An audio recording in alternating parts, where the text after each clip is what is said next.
इस वीडियो में जो हमारा रिमेनिंग पार्ट है प्रिंसिपल ऑफ इनहेरिटेंस को उसे कवर किया जाएगा। सबसे पहले सेक्स डिटर्मिनेशन।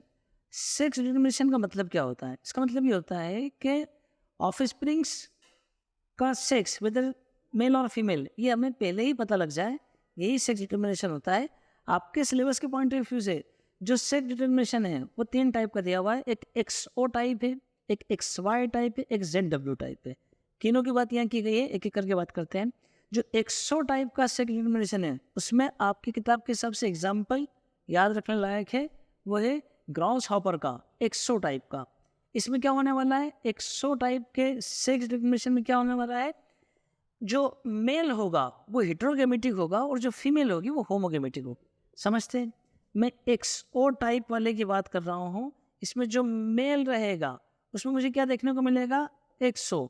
और जो फीमेल वो मुझे XX देखने को मिलेगी। गेमिट फॉर्मेशन जब होगा तो फीमेल जो गेमिट बनाएंगी उसके अंदर X क्रोमोसोम देखने को मिलेगा। मेल जो गेमिट बनाएगा तो उसमें जो गेमिट्स रहेंगे उसमें 50% एक्स क्रोमोसोम वाले रहेंगे और 50% नथिंग, उसमें एक्स क्रोमोसोम नहीं रहेगा। इसमें समझ में क्या आया? समझ में आया है कि जो मेल है, मेल में एक क्रोमोसोम कम रहेगा, 50% मेल के अंदर एक क्रोमोसोम कम रहेगा और फीमेल उसमें नॉर्मल क्रोमोसोम जितने डिप्लॉयड सेट रहेगा उतना ही रहेगा। ये एक्सो टाइप का है। इसमें ग्रॉस हॉपर अच्छा एग्जाम्पल है। एक्सो टाइप के अंदर फीमेल इज होमोगेमेटिक एक ही टाइप के और मेल इज हेटेरोगेमेटिक 2 टाइप के। 50% के अंदर एक्स रहेगा, 50% एक्स नहीं रहेगा। सेकंड वाला जो एक्स वाई टाइप का सेक्स डिटर्मिनेशन है जिसमें मेल एक्स वाई टाइप में ये मेल ये फीमेल, कलर चेंज करके देखते हैं। तो जो मेल रहेगा वो कैसा कैसा रहेगा? XY। फीमेल कैसी रहेगी? XX। इसके गेमेट कितने टाइप के बनेंगे? एक ही टाइप के जिसके अंदर सिर्फ X क्रोमोसोम रहेगा। इसमें कितने टाइप के गेमेट बनेंगे? 2 टाइप के। कुछ स्पर्म यानी मेल गेमेट X क्रोमोसोम रखेंगे, कुछ क्या 50% और 50% Y क्रोमोसोम रखने वाले गेमेट रहेंगे। यानी यहाँ पर भी फीमेल होमोगेमेटिक और मेल हेट्रोगेमेटिक, यहाँ पर भी फीमेल होमोगेमेटिक मेल हेट्रोगेमेटिक। फिर अंतर क्या है? अंतर ये है कि यहाँ पर नंबर ऑफ क्रोमोसोम अलग अलग रहेंगे। मेल में क्रोमोसोम की संख्या कम रहेगी, यहाँ पर मेल और फीमेल में क्रोमोसोम की संख्या सेम रहेगी। एक और टाइप का है ZW टाइप भी कहते हैं इसे, वो भी देख लेते हैं। ZW टाइप का, ZW टाइप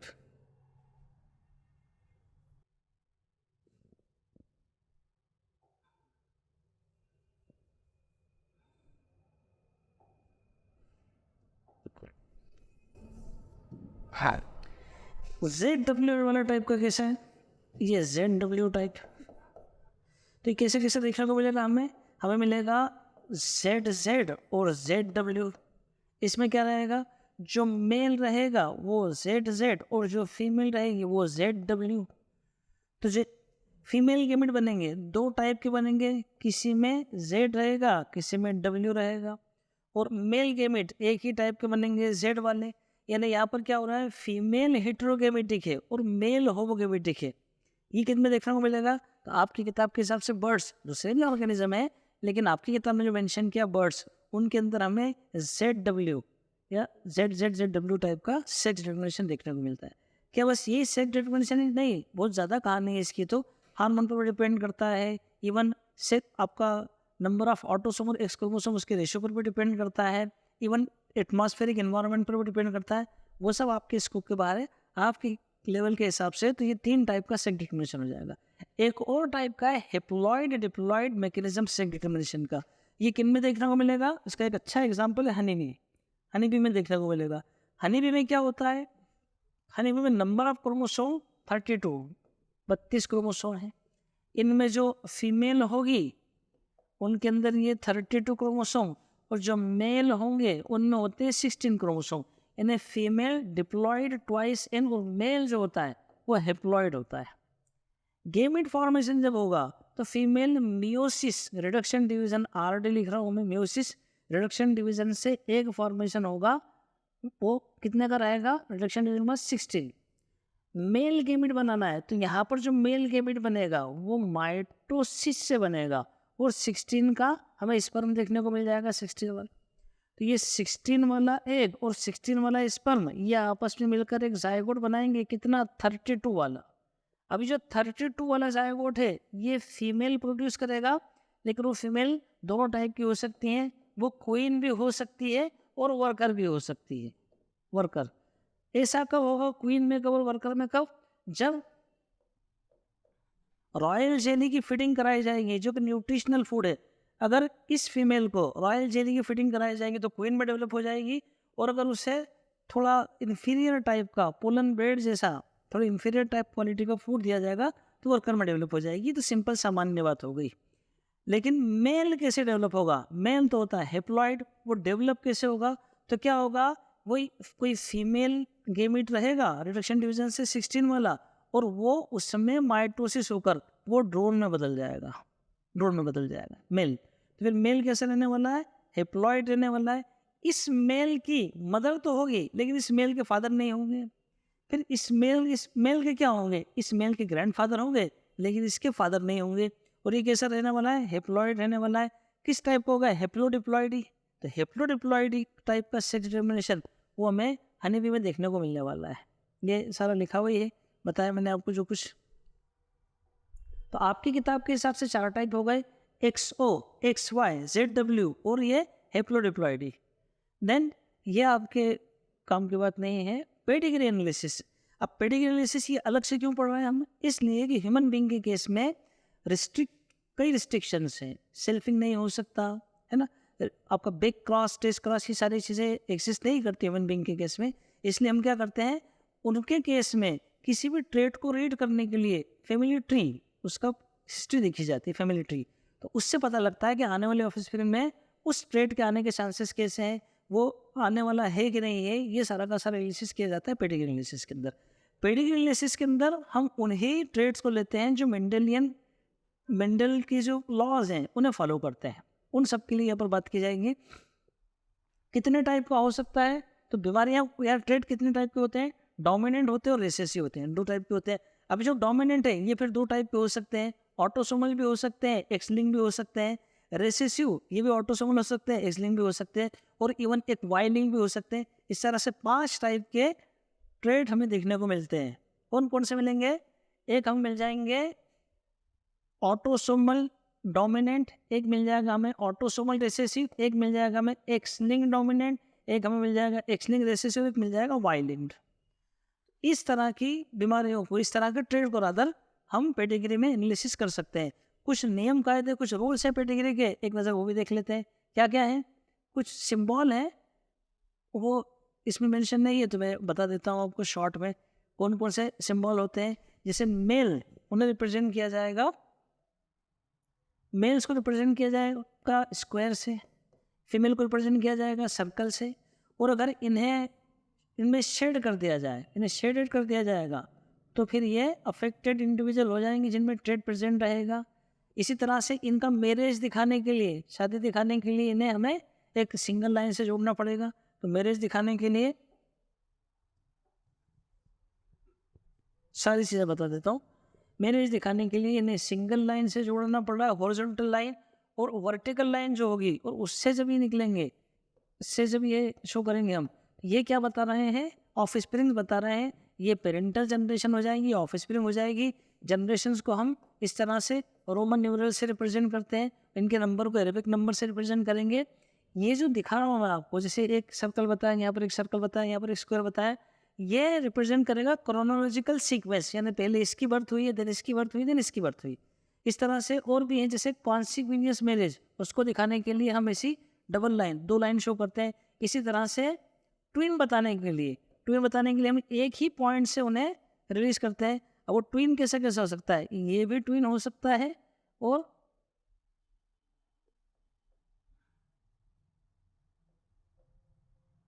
ये भी ट्विन हो सकता है।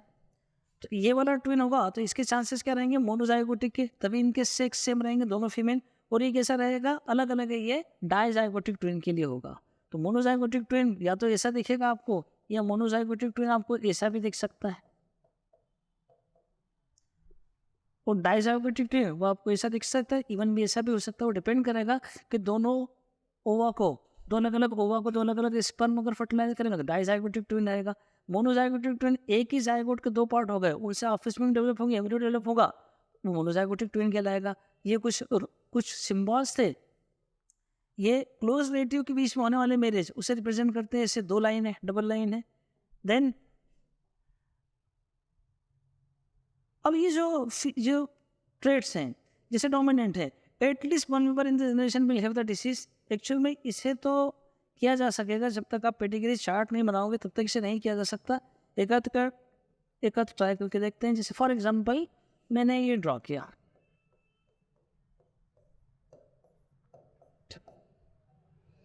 एक और ड्रॉ कर दिया, 1 मूव, एक और ड्रॉ कर दिया। मान लीजिए यहाँ पर ये दोनों पेरेंट अफेक्टेड हैं और इसका एक इंडिविजुअल अफेक्टेड है। मान लीजिए दोनों पेरेंट अफेक्टेड नहीं है, कोई एक इंडिविजुअल अफेक्टेड है। मान लीजिए कोई एक पेरेंट अफेक्टेड, उसका कोई इंडिविजुअल अफेक्टेड है। डिफरेंट चांसेस हो सकते हैं। इनमें से अगर आपको पता लगाना हो कि कौन सा इसमें ऑटोसोमल डोमिनेंट है, कौन सा ऑटोसोमल रिसेसिव, कौन सा एक्स लिंक्ड डोमिनेंट, कौन सा X linked recessive, Y linked, सबसे पहले हम वाई लिंक्ड पर जाते हैं। हम ये देखते हैं कि अगर कभी किसी चार्ट में सारे के सारे मेल ही अफेक्टेड होते हैं तो वाई लिंक्ड होता है, उसे पहचानना सबसे आसान है। और नहीं तो फिर एक एक करके आप बात कर सकते हो। जैसे फॉर एग्जांपल मैं इस पेडिग्री की बात करूँ, ये वाली, ये क्या ये ऑटोसोमल डोमिनेंट है? अगर मैं ये चेक करना चाहूँगा तो इसके लिए कैसे चेक करूँगा मैं? अगर ये ऑटोसोमल डोमिनेंट है तो फिर ये वाला तो रेसेसिव होगा, यानी यहाँ पर स्मॉल ए आएगा। यहाँ पर कैसा आ सकता है? कैपिटल ए भी आ सकता है, कैपिटल ए स्मॉल ए भी आ सकता है, क्योंकि डोमिनेंट दोनों होमोजाइगस कंडीशन में भी डोमिनेंसी शो करेगा, हेटेरोजाइगस कंडीशन में शो करेगा। अब इनमें से मुझे अगर मैं ये वाला कंसीडर करूँ तो ये वाला कैसा रहेगा? दोनों तरफ कैपिटल ए भी हो सकता है, ये वाला भी कैपिटल ए हो सकता है। तो इसमें से मुझे एक कैपिटल ए इधर से मिल जाएगा और मुझे एक स्मॉल, अगर कैपिटल ये वाला कंसीडर करता हूँ मैं, तो कैपिटल ए तो मुझे यहाँ से मिल जाएगा, लेकिन एक जगह से मुझे स्मॉल ए चाहिए। इसका मतलब ये हुआ कि इसमें मुझे कैपिटल ए नहीं बल्कि कैपिटल ए स्मॉल ए भी चल जाएगा, कैपिटल ए स्मॉल ए। तो उससे क्या फ़ायदा होगा? स्मॉल ए यहाँ से मिल गया, कैपिटल ए इसको यहाँ से, और इधर से किसी स्मॉल ए मिल जाएगा। तो इस तरह से ये पता लगाने का तरीका, ये शो में इसकी प्रैक्टिस कराई जाती है क्लासेस में। तो अभी तो सिर्फ बताना आपको सिर्फ इतना है कि पेडिग्री एनालिसिस करके हम ऑफिस पेरेंट्स आने वाली पीढ़ी में कौन कौन से ट्रेट हो सकते हैं, अगर वो मेंडलिज्म को फॉलो कर रहे हैं, कौन कौन से हो सकते हैं, वो इससे बताया जा सकता है। देन एक और चीज़ जो बताना चाह रहा हूँ मैं, एक्स लिंक्ड। तो एक्स लिंक कैसे हो सकता है? डोमिनेंट भी हो सकता है, रेसेसिव हो सकता है। जैसे एक्स लिंक रेसेसिव का एक इंपॉर्टेंट एग्जांपल है हीमोफीलिया और कलर ब्लाइंडनेस। वो थोड़ा सा डिस्कस करना चाहेंगे हीमोफीलिया कलर ब्लाइंडनेस को। वो क्या है?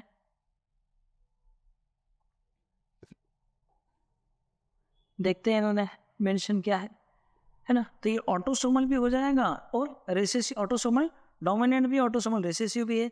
इसकी फीचर है, कैसे पता लगाएंगे? किसी पेडिग्री को पता लगा देख कर कैसे पता लगाया जा सकता है? तो जो डोमिनेंट होता है उसके अंदर जनरेशन स्किप नहीं होती, यानी सब जगह आपको, हर जनरेशन में आपको अफेक्टेड इंडिविजुअल दिखेंगे। और रेसेसिव के अंदर ट्रेट जनरेशन स्किप कर सकता है। जैसे मैं, और मेटरनल इनहेरिटेंस क्या होता है? मेटरनल इनहेरिटेंस मतलब मदर की तरफ से, यानी एक ही की तरफ से ही अगर कोई फीचर आ रहा है तो मेटरनल इनहेरिटेंस कहला रहा है। जैसे माइटोकॉन्ड्रियल जीन, तो माइटोकॉन्ड्रिया, जाइगोट के अंदर माइटोकॉन्ड्रिया कहाँ से आता है? वो एग से ही आता है। और एग कहाँ से मिलेगा? मदर की तरफ से मिलेगा। इसलिए माइटोकॉन्ड्रिया का जो इनहेरिटेंस है वो मेटरनल इनहेरिटेंस कहलाता है। ये कोई, अब ये वाई लिंक्ड, ये मैंने बताया आपको, वाई लिंक जनरेशन स्किप नहीं करता और वाई लिंक सिर्फ मेल में देखने को मिलेगा। यानी इस तरह का अगर आपको देखने को मिले कोई पेडिग्री तो ये वाई लिंक्ड हो जाएगा। इस तरह से अगर आपको देखने को मिल रहा है तो ये नहीं अफेक्टेड है, ये मेल अफेक्टेड है। और यहाँ पर मान लीजिए ये मेल अफेक्टेड दिख रहा है आपको, फीमेल अफेक्टेड नहीं दिख रही है, तो मेल से मेल में जो आएगा वो वाई लिंक्ड रहेगा। ये जो मैं आपको बता रहा था वो भी देखने को मिल जाएगा आपको। ये मेल को रिप्रेजेंट करने का तरीका, ये फीमेल को रिप्रेजेंट, सेक्स अनस्पेसिफाइड, पता नहीं चल रहा है कि वेदर मेल और फीमेल। मेटिंग के लिए हम सिंगल लाइन, और इसी तरह से ये 2 लाइन कॉन्सिक्वेंस मैरिज, यानी बहुत क्लोज रिलेटिव के बीच में होने वाले मैरिज। और ये पेरेंट अबाव, यानी ऊपर वाले ये पेरेंट है, यानी मैं बात बताऊँ आपको तो ये वाली जो जनरेशन है ये पेरेंट की है, और ये जो नीचे वाली जनरेशन थी वो ऑफस्प्रिंग की जनरेशन नीचे वाली। और वो क्रोनोलॉजिकल ऑर्डर में होंगे। अब मेंडेलियन डिसऑर्डर, यानी मेंडेलियन डिसऑर्डर मतलब मेंडल्स के लॉस को फॉलो करने वाले डिसऑर्डर कौन कौन से होंगे, उसके अंदर एक हीमोफीलिया दिया है आपके केस में, जिसे ब्रीडर्स डिसीज बोलते हैं। ये एक्स लिंक्ड रिसेसिव का एग्जांपल है। क्या मतलब है इसका, ब्रीडर्स डिसीज और हीमोफीलिया का? हीमोफीलिया में क्या होता है बेसिकली, जो ब्लड क्लॉटिंग फैक्टर्स है उनको डेवलप करने वाले, उनको बनाने वाले जो जीन होते हैं, उनमें किसी तरह का म्यूटेशन हो जाता है, जिससे वो ठीक से काम नहीं करते हैं, ब्लड क्लॉटिंग नहीं हो पाता। ब्लड क्लॉटिंग के लिए तो वैसे 13 फैक्टर रिस्पॉन्सिबल है, लेकिन उनमें से जो 8th 9th और 11th वाले, इनके अगर मिसिंग है तो इनके मिसिंग के कारण फिर हीमोफीलिया हो जाएगा। 8th वाला फैक्टर, उसके मिसिंग होने से 80% जो हीमोफीलिया होता है वो वही होता है, हीमोफीलिया ए कहलाता है, और 20% के करीब करीब वो हीमोफीलिया बी होता है। तो उससे भी हो सकता है, लेकिन मेन ए और बी देखने को मिलता है हमें। अब ये ट्रांसमिशन कैसे होता है इसका, तो ये एग्जाम्पल है एक्स लिंक्ड रिसेसिव का। अब अपन देखते हैं कि मेल और फीमेल में एक्स लिंक्ड रिसेसिव या एक्स लिंक्ड किस तरह से हम उस पर आगे बढ़ सकते हैं। देखिए फॉर एग्जाम्पल, ये मेल है एक्स वाई, ये फीमेल है एक्स एक्स। क्या क्या पॉसिबिलिटीज हो सकती हैं? तो मेल के केस में ऐसा हो मैं पहले ड्रॉ कर दूँ, ये फीमेल के लिए मैंने अलग अलग वेरिएशंस वेराइटी बना रहा हूँ।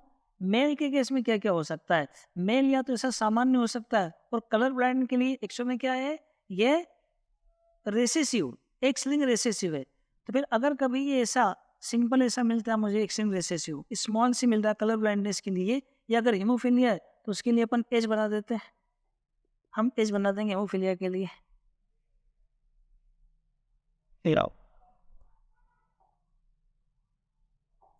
ये एक्स, ये वाई, ये यहाँ पर भी एक्स वाई बनाया है।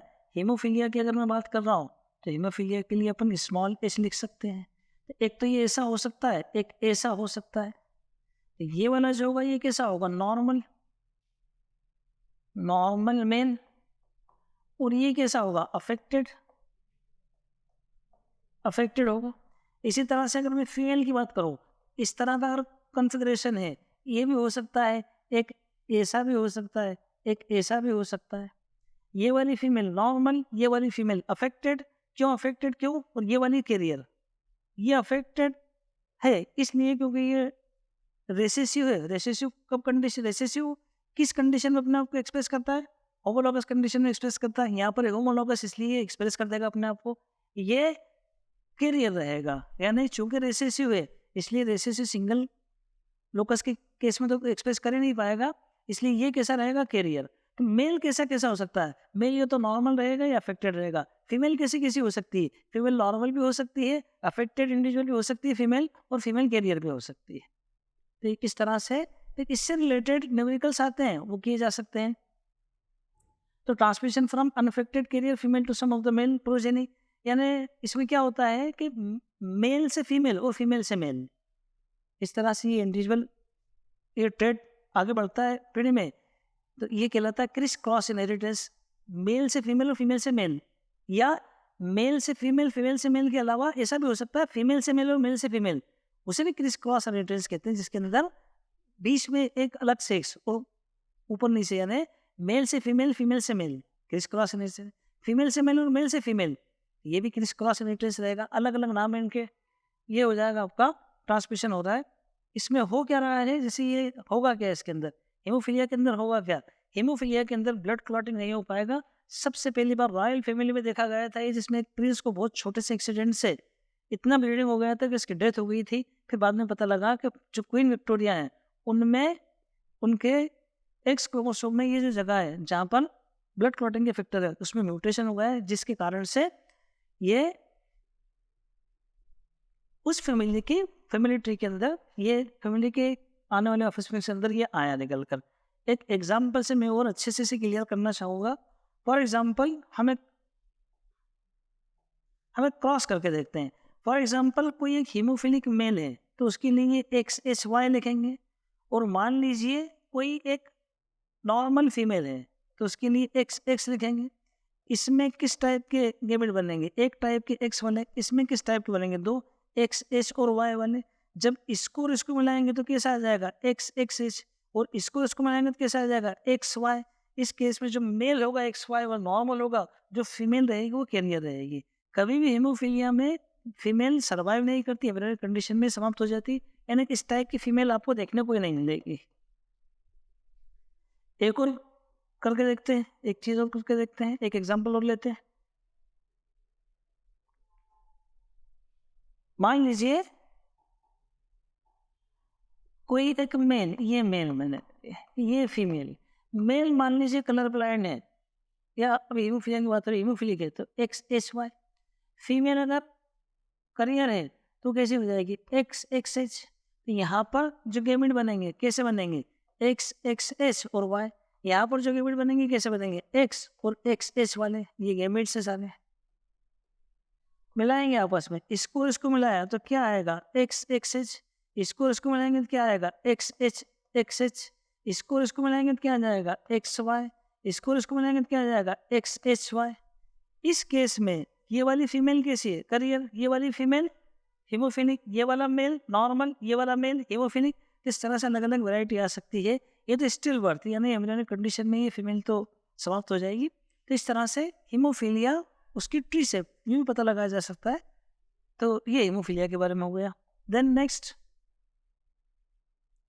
कलर ब्लाइंडनेस में क्या होता है कि कोई पर्सन जो कलर ब्लाइंड वाला है, ये भी एक्स लिंक्ड रिसेसिव का एग्जांपल है। इसमें क्या होने वाला है, जो प्राइमरी कलर्स हैं उनमें से ग्रीन और रेड, इन कलर में डिस्टिंक्शन अफेक्टेड पर्सन डिस्टिंक्शन नहीं कर पाता है।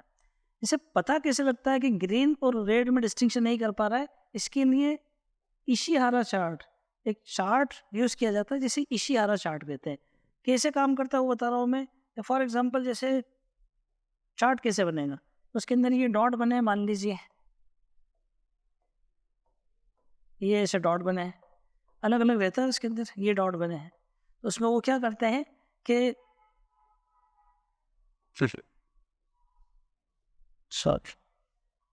ग्रीन बना देते हैं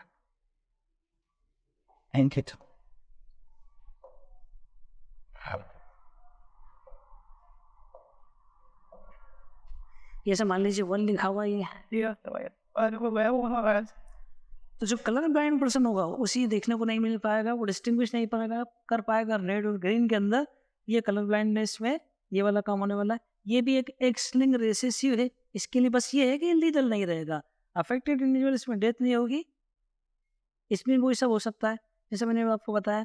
अच्छा, ये जो कुछ टर्म्स है जैसे प्रोटोनोपिया, ड्यूटेरोनोपिया, इसके अंदर दो ही रहेंगे आमतौर पर, रेड और ग्रीन कलर ब्लाइंडनेस से देखने को मिलेगा, लीथल नहीं होगा, इसमें मौत नहीं होगी। बिल्कुल वैसे ही जैसा मैंने बताया आपको, वही क्रिस क्रॉस इनहेरिटेंस, वही सारी चीज शो करने वाला है ये भी। देन इशिहारा चार्ट मैंने बताया आपको। फिनाइल कीटोन्यूरिया, ये एक ऑटोसोमल रिसेसिव डिसीज का एग्जाम्पल है। ऑटोसोमल रिसेसिव का मतलब क्या होगा, मतलब ये होगा कि जब ये डिसीज अफेक्ट करेगी तो एक तो इसका जो जीन है वो ऑटोसोम पर है, एक सेक्स क्रोमोसोम पर नहीं है, और ऑटोसोमल रिसेसिव डिसीज है। तो ये कब अपने आप को एक्सप्रेस करेगी, जब ये होमोजाइगस रिसेसिव कंडीशन में आएगी, तब अपने आप को एक्सप्रेस कर पाएगी। नहीं स्मॉल है ऐसा लिखेंगे, इसके लिए करेगी। अब होता क्या है इसके अंदर, फिनाइल कीटोन्यूरिया के अंदर क्या होता है, एक एंजाइम है फिनाइल एलेनिन हाइड्रोक्सिलेज। ये एंजाइम ये क्या करता है, फिनाइल एलेनिन को टायरोसिन में बदल देता है, और टायरोसिन सिंपल जो काम करना है करेगा, जैसे T3 T4 इनका सिंथेसिस करेगा, मेलेनिन उसका सिंथेसिस करेगा, इवन दूसरा कार्डियोवास्कुलर एक्टिविटी, कई सारी चीज़ों को अफेक्ट करने वाला है ये टायरोसिन। लेकिन अगर मान लीजिए ये एंजाइम नहीं है तो फिर ये वाला जो कन्वर्जन है ये नहीं हो पाएगा। तो फिर क्या होगा, phenyl alanine phenyl hydroxy pyruvate उसके अंदर चेंज हो जाएगा, ये फिनाइल पायरुविक एसिड के अंदर, फिनाइल पायरुविक एसिड के अंदर चेंज हो जाएगा, और इसका एक्यूमुलेशन, इससे कीटोन बॉडीज बनती हैं, जिससे यूरिन के अंदर वो कीटोन बॉडी निकलती है, इसीलिए इसका नाम दिया है फिनाइल कीटोन्यूरिया, इसीलिए नाम दिया है। और इससे क्या होगा, जब ये एक्यूमुलेट होंगी तो ये मेंटल रिटार्डेशन, स्किन पिगमेंटेशन में कमी आना, ये सारे के सारे इफेक्ट आने, इसके सारे इफेक्ट देखने को मिलने वाले हैं। ये भी एक एग्जाम्पल है। किसका एग्जाम्पल हो रहा है, ये ऑटोसोमल रिसेसिव का। ये मैंने मामी बताया था आपको, जब एक ही जीन बहुत सारे कैरेक्टर्स अफेक्ट करने, बहुत सारे कैरेक्टर्स को कंट्रोल करने वाला है। तो ये नहीं हो गया। प्लीयोट्रोपिज्म का एग्जाम्पल बताया था ये आपको मैं। सिकल सेल एनीमिया में क्या होगा यार, आमतौर पर हमारे ब्लड में जो आरबीसी हैं उनका शेप कैसा होता है, बाइकॉनकेव शेप होता है, ये वाला शेप होता है उनके अंदर। सिकल सेल एनीमिया के अंदर क्या होता है, उस पर्सन में जो आरबीसी उनका शेप सिकल जैसा होता है, जिससे अगर सारे आरबीसी सिकल जैसे हो जाएंगे उस केस में जो कैपिलरीज हैं, जो ब्लड कैपिलरीज हैं, उनके अंदर ही चूँकि मूव ठीक से नहीं कर पाएंगे, इसलिए एक्यूमुलेट हो सकते हैं, जाम कर सकते हैं blood capillaries, myocardial infarction, heart attack, कुछ भी हो सकता है, इससे मौत भी हो सकती है सिकल सेल एनीमिया से। अब होगा कैसे ये? तो जो सिकल सेल एनीमिया है ये एग्जाम्पल है आपका ऑटोसोमल रिसेसिव का एग्जाम्पल है सिकल सेल एनीमिया। इसमें क्या होने वाला है, इसका जो जीन है वो 11 क्रोमोसोम पर यानी ऑटोसोम पर बैठा हुआ है। उसमें अगर कभी ये जो चेंज आ जाएगा यानी म्यूटेशन हो जाएगा, बीटा जो ग्लोबिन की चेन है, हेमोग्लोबिन में हीमोग्लोबिन होगा, बीटा जो चेन है उसमें 6 पोजीशन पर अगर ग्लूटामिक एसिड की जगह वेलाइन आ जाएगा, ये जो म्यूटेशन होगा इससे सिकल सेल एनीमिया डेवलप हो जाएगा। सिकल सेल एनीमिया में क्या होगा, क्या क्या कॉम्बिनेशन हो सकता है हमारे पास सिकल सेल एनीमिया के अंदर? HbA या HbS या HbS और HbS, ये एक है नॉर्मल। तो अगर कभी ये वाला कॉन्फ़िगरेशन देगा तो नॉर्मल हीमोग्लोबिन बनेगा और आरबीसी का शेप बाइकॉन्केव रहेगा। और अगर ये वाला रहेगा तो इस केस में आरबीसी का शेप तो नॉर्मल रहेगा, लेकिन इसके अंदर कुछ डिफेक्टिव 30% करीब डिफेक्टिव हीमोग्लोबिन बनेगा।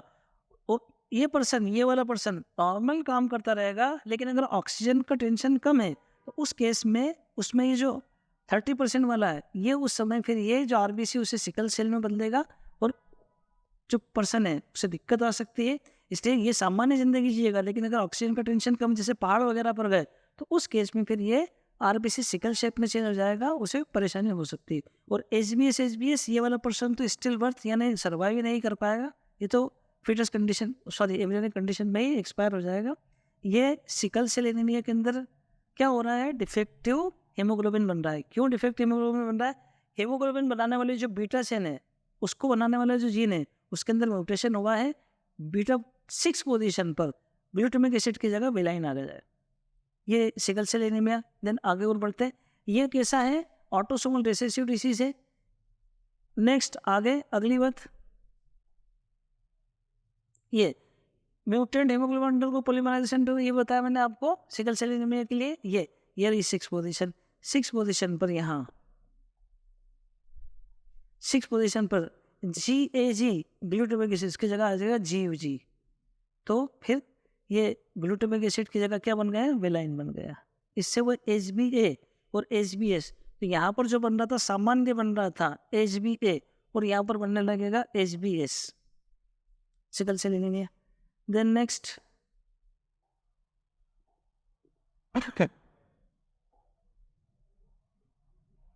थैलेसीमिया, ये भी एक टाइप का एनीमिया ही है। सिकल सेल एनीमिया के अंदर डिफेक्टिव हेमोग्लोबिन बनता है, यहाँ पर हेमोग्लोबिन बनता ही कम है, बनता तो नॉर्मल है लेकिन कम बनता है, उसके अंदर ये होगा। और ये काहे से हो रहा है, वही डिलीशन म्यूटेशन से हो रहा है ये वाला काम भी, abnormal haemoglobin causing result in the formation of abnormal haemoglobin. तो हेमोग्लोबिन वैसे बेसिकली यहाँ पर हेमोग्लोबिन बनता भी कमी है, ये भी थैलेसीमिया भी ऑटोसोमल रिसेसिव का एग्जाम्पल है। ये भी मेंडेलियन डिसऑर्डर के अंदर ही आ जाएगा। क्रोमोसोमल डिसऑर्डर, अब ये तो एक बहुत बड़ा पार्ट है क्रोमोसोमल डिसऑर्डर, फिर भी सुन लीजिए। क्रोमोसोम उसमें क्या क्या हो सकता है, या तो उसके नंबर में अल्ट्रेशन हो सकता है या उसका साइज शेप बदल सकता है। नंबर में अंतर कैसे कैसे हो सकता है, नंबर में पूरा सेट भी चेंज हो सकता है और इंडिविजुअल 1-2 क्रोमोसोम भी आगे पीछे हो सकते हैं। पूरा सेट और इंडिविजुअल, जैसे इंडिविजुअल का बताऊँ मैं आपको कैसे हो सकता है। तो at the time of gamete formation, meiosis में, एनाफेज में, एनाफेज के अंदर मियोसिस के अंदर क्या होगा, मियोसिस के एनाफेज के अंदर ये जो जंक्शन है, ये जो जोड़ है ये वाला, ये टूटेगा, ऐसे बोलते हैं डिसजंक्शन होकर ये वाला क्रोमोसोम मान लीजिए ऊपर गया, ये वाला क्रोमोसोम मान लीजिए नीचे गया। ऐसे ही ये वाला कोई सा भी मान लीजिए ऊपर गया और ये वाला नीचे गया, तो बिल्कुल गैमेट जब बनेंगे ऊपर जितने क्रोमोसोम होंगे नीचे भी उतने क्रोमोसोम होंगे। लेकिन अगर मान लीजिए डिसजंक्शन नहीं हुआ यानी अलग अलग नहीं हुए, उसे कहेंगे नॉन डिसजंक्शन। तो उस केस में क्या हो सकता है, उस केस में ये हो सकता है कि ये पूरा का पूरा सेट एक तरफ चले जाए, एक तरफ कुछ जाए नहीं, तो फिर नंबर ऑफ क्रोमोसोम ऊपर बढ़ जाएंगे, सेट नहीं चेंज होगा, नंबर बढ़ेंगे, ऊपर नंबर ऑफ क्रोमोसोम बढ़ जाएंगे, नीचे की तरफ नंबर ऑफ क्रोमोसोम कम हो जाएंगे। इनसे जो गैमेट बनेंगे तो फिर आगे जाके नए नए कॉम्प्लिकेशंस डेवलप करेंगे। ये जो आपका है ये नॉन डिसजंक्शन ऑफ क्रोमोसोम के कारण नंबर कम हो सकता है। और अब ये और क्या हो सकता है, ये क्या बताया मैंने आपको, पूरा सेट चेंज नहीं हो रहा है, इसको बोलते हैं एन्यूप्लॉइडी। और यूप्लॉइडी के अंदर क्या होता है, पूरा सेट ही चेंज हो जाता है, यानी एन है अगर तो ट्वाइस एन हो रहा है, थ्राइस एन हो रहा है, 4n हो रहा है, इस तरह से होगा। तो ये भी एक टाइप का क्रोमोसोमल एबरेशन, क्रोमोसोमल आपका डिसऑर्डर ही है, या पहले क्रोमोसोमल डिसऑर्डर बोलने की वजह हमें बोलना चाहिए नंबर चेंज होना। तो एक यूप्लॉइडी हो जाएगा, एक एन्यूप्लॉइडी हो जाएगा। एक ऐसा भी हो सकता है कि क्रोमोसोम का साइज शेप बदल जाए। वो कैसे हो सकता है, जैसे वो ऐसा कुछ हो सकता है कि ये क्रोमोसोम है, इस क्रोमोसोम के अंदर ये जीन है A B C D E F, और फॉर एग्जांपल इसमें ये हिस्सा टूट जाए, इतना टूट जाए, सॉरी ये इतना टूट जाए, एफ गया, डिलीशन हो गया। ऐसा भी हो सकता है, डुप्लीकेशन भी हो सकता है। जैसे फॉर एग्जांपल ये आपका जीन थे ए बी सी, यहाँ पर आपका डी ई एफ और फिर एफ और आ जाए, या डी एफ पूरा आ जाए, डुप्लीकेशन हो जाए, एक से ज़्यादा हो जाए, है ना। इसी तरह से डिलीशन, डुप्लीकेशन, है ना, ट्रांसलोकेशन, इन्वर्सन भी हो सकता है। वो भी देख लीजिए इन्वर्सन कैसे हो सकता है। ये अलग अलग टाइप है, क्या क्या हो सकता है। ऐसा भी हो सकता है कि फॉर एग्जांपल ये जीन है, इस पर ये मान लीजिए 1 2 3 और ये ए बी सी, तो ऐसा कुछ हो जाए कि ऐसा इन्वर्जन हो जाए। कैसा हो जाए, 1 2 तो इधर आ जाए, ए इधर आ जाए और 3 इधर पहुंच जाए, 3 बी और ये सी, ये 3 इधर आ गया, इन्वर्सन हो गया, उल्टा हो गया। इन्वर्स तो चेंज आने वाला है, तो चेंज टुकड़ा टूटकर हो सकता है, कोई पार्ट डबल होकर हो सकता है, कोई पार्ट म्यूचुअली चेंज होकर हो सकता है। इवन ट्रांसलोकेशन भी हो सकता है कि कोई एक क्रोमोसोम कोई दूसरे क्रोमोसोम के साथ उसका अपना हिस्सा शेयरिंग कर ले, और वो क्रोमोसोम के साथ नॉन होमोलॉगस हो। होमोलॉगस अगर होगा तो क्रॉसिंग ओवर हो जाएगा, नॉन होमोलॉगस अगर अपना टुकड़ा एक्सचेंज करेंगे तो वो इलेजिटिमेट क्रॉसिंग ओवर कहलाएगा। तो ये भी हो सकता है। तो क्रोमोसोमल डिसऑर्डर आ सकते हैं, एक एक करके और देखते हैं। अब डाउन सिंड्रोम के अंदर क्या होगा कि जो 21 क्रोमोसोम है, 21वां, उसकी ट्राइसोमी हो जाएगी। ट्राइसोमी का मतलब क्या होगा, मतलब ये होगा कि कोई इंडिविजुअल, जैसे डाउन सिंड्रोम होगा, नॉर्मल इंडिविजुअल कैसा होता है, नॉर्मल इंडिविजुअल होता है 44 AA प्लस, अगर मेल है तो XX और फीमेल है तो XY। लेकिन ऐसा कुछ हो जाए कि इसमें एक क्रोमोसोम बढ़ जाए, कौन से वाला, 21 वाला, तो फिर एक क्रोमोसोम यहाँ पर बढ़ जाएगा, तो ये हो जाएगा 44 ऑटोसोम, 44 ऑटोसोम हो जाएंगे, मेल फीमेल कुछ भी हो सकता है।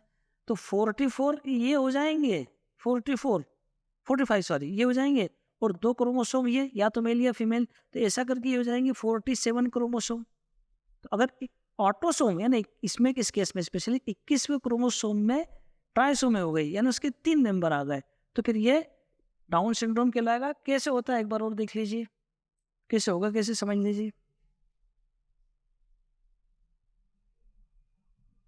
डाउन सिंड्रोम होगा कैसे, फॉर एग्जांपल जब मियोसिस हो रहा था, गेमेट बनने के समय, तो मियोसिस हो रहा था, तो मान लीजिए ये 21 क्रोमोसोम इसका जोड़ा था होमोलॉगस पेयर ऑफ क्रोमोसोम, इसे अलग अलग होना चाहिए था, लेकिन मान लीजिए नॉन डिसजंक्शन हुआ और ये किसी एक ही गेमेट में पहुंच गया, तो यहाँ पर जो फीमेल गेमेट बनेगा वो कैसा बनेगा, 22 ऑटोसोम प्लस एक क्रोमोसोम 21वां एडिशनल, यानी 21वें की 3 कॉपी हो जाएंगी, 2 कॉपी हो जाएंगी ये इसी के लिए, और एक हो जाएगा XY, अगर फीमेल है तो XX, फीमेल ही ले लो। इसके जो एक बनेंगे तो कैसे कैसे बनेंगे, वो बनेंगे 22 प्लस X वाला, जिसमें से एक क्रोमोसोम वो ट्राइसोमी होगी, इसलिए एक क्रोमोसोम कम हो जाएगा। ये कैसा बनेगा, यहाँ पर मिलेंगे मुझे एक क्रोमोसोम कम, यानी मिलना कितने चाहिए थे, 23, यानी 22 ऑटोसोम प्लस X क्रोमोसोम, लेकिन मिलेंगे 21 प्लस X, और यहाँ मुझे मिल जाएंगे 23 प्लस X। अब इस तरह के एक को अगर कोई स्पर्म 22 प्लस X वाला है, Y वाला कोई भी अगर इसे अफेक्ट कर रहा है, तो फिर यहाँ पर 23 प्लस 22 45 हो जाएंगे, ऐसा ये 21 क्रोमोसोम की ट्राइसोमी हो जाएंगी, 3 हो जाएंगे, उससे बोलेंगे हम डाउन सिंड्रोम, और उसके ये सारे के सारे फीचर देखने को मिलेंगे, जैसे मून फेस मिलेगा, जैसे डाउन सिंड्रोम के अंदर जो पाम की क्रीज है वो स्पेसिफाइड रहेगी, जो टंग है वो इस तरह से फॉरवर्ड टंग देखने को मिलेंगे, वो पार्शली ओपन रहेगा पूरे समय, सलाइवा ड्रूप आउट चलता रहेगा, physical and mental development retarded रहेगा, हालांकि जो स्टेराइल नहीं रहेंगे, फर्टाइल रहेंगे, लेकिन फिजिकल और मेंटल स्पेशली मेंटल प्रॉब्लम देखने को मिलेगा इसके अंदर। तो ये ट्राइसोमी 21 क्रोमोसोम की हो जाएगी, ये क्रोमोसोमल एब्नॉर्मलिटी हो जाएगी। देन और क्या हो सकता है, टर्नर सिंड्रोम। टर्नर सिंड्रोम किस में देखने को मिलने वाला है, टर्नर सिंड्रोम फीमेल में देखने को मिलने वाला है। ऐसी जो फीमेल रहेगी उसके अंदर नंबर ऑफ क्रोमोसोम कितने रहने वाले हैं, उसमें मिलने वाले हमें 45 + XO। होना कैसे चाहिए था, कायदे से होना चाहिए था 44 + XX, लेकिन देखने को कैसे मिल रहा है मुझे 45 + XO। ये तो ठीक नहीं लिखा हुआ है, कायदे से होना चाहिए था ये 44 + XO। तो अगर मान लीजिए कोई फीमेल है तो फीमेल कैसे मिलने वाली है 44 + XX। गेमिट कैसे बनेंगे 22 + X और 22 + X। लेकिन मान लीजिए ऐसा हुआ कि जो एक्स क्रोमोसोम थे उनमें डिस्जंक्शन नहीं हुआ, तो वो गेमेट कैसा बन जाएगा 22 + 0, कुछ नहीं। अब ये 22 + 0 वाला मेल फीमेल गेमेट, इसके साथ कोई मेल गेमेट आया 22 + X या 22 + X वाला अगर आया, तो ये क्या हो जाएगा 22 + X और 22 + 0, तो ये मिलकर कैसा बन जाएगा 44 + X0। ये हो जाएगा आपका टर्नर सिंड्रोम। इसमें क्या होगा, जो फीमेल है उसमें ओवरीज और जो फीमेल रिप्रोडक्टिव स्ट्रक्चर्स हैं वो रूडिमेंट्री रहेंगे, यानी रहेंगे जैसे कि नॉन फंक्शन रहेंगे। एक एक्स क्रोमोसोम कम रहेगा, जब X0 लिखा अपन एक्स क्रोमोसोम कम रहेगा, ऐसी फीमेल स्टेराइल फीमेल रहने वाली है। ये हो जाएगा आपका टर्नर सिंड्रोम। क्या ऐसा जो टर्नर सिंड्रोम वाली फीमेल है उसका पेडिग्री पता लगा सकेंगे अपन? बिल्कुल नहीं लगा सकेंगे। क्यों? क्योंकि इसके बाद आगे इसकी जनरेशन चलने वाली नहीं, तो स्टेराइल फीमेल रहने वाली है। इसलिए जो ये क्रोमोसोमल एब्नॉर्मलिटीज है ये हम उससे पता नहीं लगा पाएंगे। क्लाइनफेल्टर सिंड्रोम किस में देखने को मिलने वाला है, ये मेल में देखने को मिलने वाला है। मेल होना कैसे चाहिए था, कायदे से मेल होना चाहिए था 44 +